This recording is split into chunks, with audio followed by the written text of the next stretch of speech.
beautiful day here in the forest in Germany. Beautiful spring day, perfect temperature, and geopolitical temperature now is also a little bit milder. Why?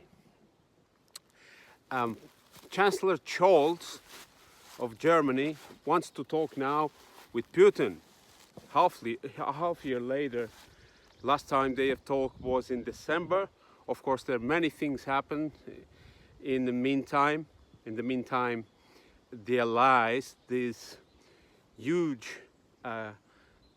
alliance of 40 countries, NATO and the European Union together, have lost the biggest battle so far in the Ukrainian war. A lot of money, a lot of manpower left in that field, and now I think the allies want to reconsider the terms with Russia. So Chancellor Scholz has released a note that he wanted to talk with President Putin, and Peskov, his speaker, told that yes, President Putin has interest to talk with their partners of the European Union and NATO, the allies, but he won't give up for its interests, the Russian core interests on this war. So this is already this is one message that he gave to Chancellor Scholz. So I really think that behind this move is President Biden, because we all know that Scholz, government leader of Germany, is no more, none other than kind of a butler of Biden. So he was one that have played always an escalation with Russia, with this weapons support to Ukraine, but did always one step behind, one forward. So he was kind of trying to make a balance. But as a matter of fact, it was a very disastrous for Germany. Actually, Germany did yesterday a note from the statistics office here in Germany. Now, technically, Germany enters in recession economically. So Germany actually was in this one year, I don't know, 15 months, we are already since the Russian invasion of Ukraine, was the most sacrificed country economy in war process, and did play a role, a secondary role, that Germany is as fourth biggest economy in the world, the economic engine of the European Union. But from the big allies is the one that doesn't have nuclear weapons, neither is part of the Security Council of the United Nations, had played this minor role, and now I think it is being used to play the role of an de-escalation. In this note released by Scholz, he says that there is a danger of a cold peace. First time I listened the word peace from these people, but he laments that a cold peace can take place now and a freezing of the war. He thinks that is not a good idea. Scholz thinks that a cold peace is not good. Neither a freezing of this war, because would legitimate the positions of the Russians that they have taken so far. So they will keep all these positions: Bakhmut, Soledar, Mariupol, the Donbass area, and of course the Crimea. So he doesn't want this because the Russians would gain time with this, and so they are playing with time. So maybe the Russians are playing now with time because they have recently won Bakhmut battle, and many people have said that was strategic. Some others said it was not strategic. That always depended on who was winning or not. So the Russians have won.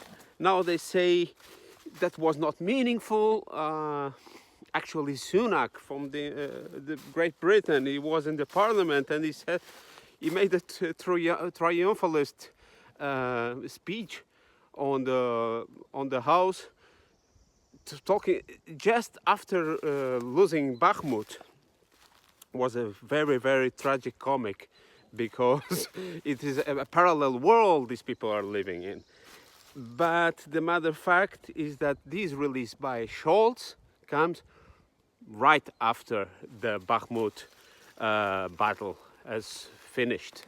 So now they see they have no chances, and that this was a very disastrous policy from the European Union, from NATO, and that now they don't want to lose the face, actually, and they will have to prepare their public opinions to a defeat. And how can they do that? Either Biden won't do that, the Brits won't do that, the French neither. So the Germans, you guys, you are from the big allies, you have the big economy, but you are nothing militarily and nothing geopolitically. So you will be required now to make the approach to the Russians. By the way, tomorrow, Saturday, it will be the 100th anniversary of Henry Kissinger. 1 year ago, he was told that an agreement with Russia, considering Donbass and the Crimea to be part of Russia Federation, would be the deal that would be to save the face of everyone. Last week, he gave an interview to The Economist. I haven't read it myself, but a friend of mine was talking to me about. He now says that Ukraine in NATO, and Ukraine regains Crimea and the Donbass, and guarantees of stability and no interference of the Russians, and an approachment between Europe and Russia to make a wider Europe to sustain the advance of the Chinese power. I think that is very interesting. That was something that many people talked way long before all this problem in the Donbass was invented by the neocons in Washington. But now is too late for this kind of agreement, because economically now Russia sees more benefit with the Chinese, and doesn't trust anymore the West. The West has always played around, and Russians do the things differently. They are more kind of brutally sincere. So right now, I think that is not possible, but that is my humble opinion.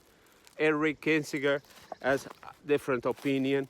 He was actually this week in Lisbon for the Bilderberg group meeting, yearly meeting, where they, of course, talked about, that was one of the points, the only small things that we know about that. One of the points was the war in Ukraine. China was another point. India was another point. I have talked about this before. If you want, you can go back and look at it. So he was there advising with his experience as a foreign minister, I mean a Secretary of State. So now we are in this point. I think I can only see by all these moves that the Americans, or at least one part of more realistic guys on the American administration, has fallen into the reality and say, look, this war, we are in a deep mess, and we need to de-escalate this. So we cannot now be the ones with the initiative. So we will leave the initiative for the minor player in our geopolitical terms. This is not offensive in any ways. I love Germany. I would love that Germany would have more power in geopolitics and have a more independent from all these schemes and the Atlanticists, because it doesn't even correspond to the Volksgeist, the spirit of the people here in Germany. If Germany had a more rational and independent geopolitic outlook, would be better for the world, actually. But is a core part of this Atlanticist consensus, American consensus, American Pax Americana, and now they are being used, and they will be used. At least this is what we can see from this. This was last night or something like that. This release from the German government, and today the Peskov replied, saying that yes, we are open to talk with you, but maybe the terms now will be different, and Russia now maybe will feel emboldened to really finish the job, and the job was, since the beginning, to demilitarize and to undo all this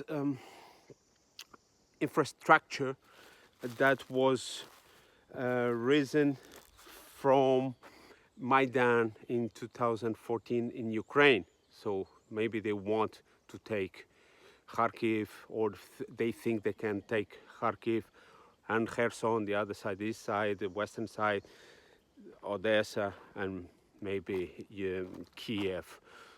By the other hand, there was something that Medvedev, vice president of the Security Council in Russia, ex-prime minister, ex-president Dmitry Medvedev, he said that Russia is ready to agree on a partition of Ukraine. Maybe they are blinking the eye to the Poles, because the Poles reivindicate some territories from Lvov and all this area, western area, very western area of the Galicia region, all these parts, and maybe he wants to make disorientation in the NATO. This is a temptation for the Poles. Yeah, well, okay, we make here Ukraine in three parts: one for Poland, one independent, other for the Russians, and then is a big defeat to NATO. That would be. But I don't believe in I don't think that is realizable. I mean, it's not doable. So let's see what happens. Right now, Germany, for the first time, is talking about.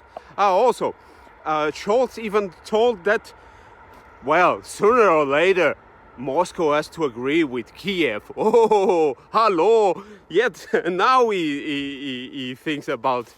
He makes this conclusion right now. Oh, sooner or later, this cannot go forever. This war, they have to agree. Well, everything because they lost Bakhmut, the not strategical city, as they told. And look at now the result.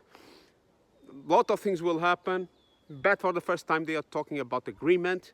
In this side they are talking about agreement and peace. Let's see if the Russians won't say, look guys, this is too late. This is our terms, these are our terms. If you want this, is this what you take? If you don't want, so we will finish our job here. And let's see what this guy says, with Germany in recession, with England as it is, and France with all the people on the streets, and energy will raise a lot here in Europe. And as we told since the beginning, these guys here in Europe, they are a disaster politicians, and this is very important now because it will start changing, because it will have to come the time that all these political elites will be changed with capable people, with people with rational people, and not ideological. Well, but let's see what brings the next days. Keep posted here. See you soon.